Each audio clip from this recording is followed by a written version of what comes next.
The UN Security Council has condemned what it calls the unauthorized presence of external forces in the east of the Democratic Republic of Congo. At the Council meeting in New York, the United States, France and Britain said Rwandan troops had supported the rapid advance of M23 rebel forces into the centre of Goma. The rebels say they now have control of the city and have urged its other 1 million inhabitants to remain calm.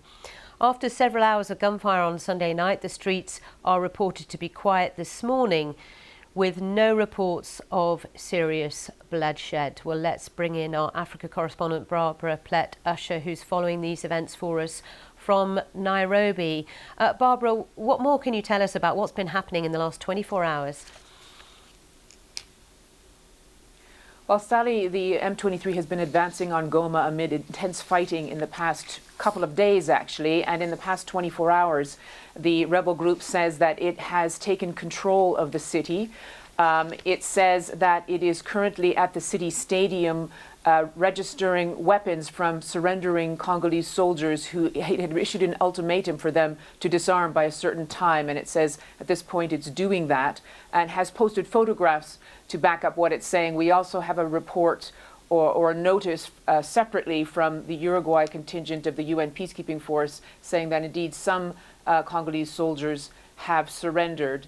But at the same time, the Congolese government has issued a statement denying that the M23 controls the city, saying that the Congolese government is still in control of the main strategic points, including the airport, and that the M23 is on the outskirts. So we don't have full confirmation yet of who exactly is in control, but the M23 is very much in the area. And as we have been reporting, the big concern, the most immediate concern, of course, is the fate of civilians, because there are about 1 million people living in the city, but then nearly that same number of people who've been displaced by the war in eastern Congo, who were living in very big camps around Goma and have been on the move since the M23 started to advance. And so we have, as you said, not heard any reports of major bloodshed so far, and that is something that is of great concern to all the authorities watching. Now, Kenya is saying that they're trying to obviously broker some sort of peace in this scenario, that the presidents of Rwanda and Congo will meet in the next few days. What is the hope that the two could come to some kind of agreement about what's happening there? Well, they had failed to come to some kind of agreement in December when they were quite close to reaching one in a process that was mediated by Angola. And that broke down because the Rwandans withdrew, saying they couldn't continue because Congo, the Congolese government, refused to negotiate directly with the M23. The Congolese government is convinced that it's Rwanda that's really behind all this. Rwanda backs the M23.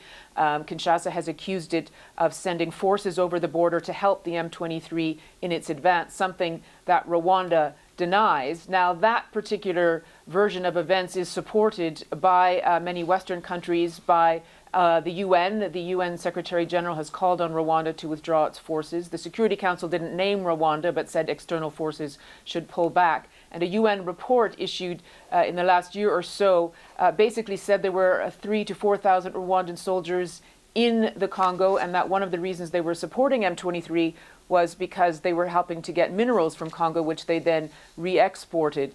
So that's the context. The Rwandans say no, none of that is true. They place this in the context of the 1994 genocide. The Hutus who carried out the genocide escaped into Congo and have been there in a militia ever since, and the Congolese army has been allied with them in its fighting. So it says that this is the real concern. Can you get past all of those concerns to reach an agreement? That is something that is of great focus now, because the UN has warned about wider regional war, and many people are saying this is something that cannot be settled militarily. It is a political conflict, and it needs some kind of political, peaceful resolution. So the Kenyans say that both leaders, the leaders of Rwanda and the DRC, are willing to come to this summit. So we'll see whether this latest military advance will have made any difference in terms of reaching a resolution. Okay, for now, thank you very much, Barbara Plett-Usher there in Nairobi for us.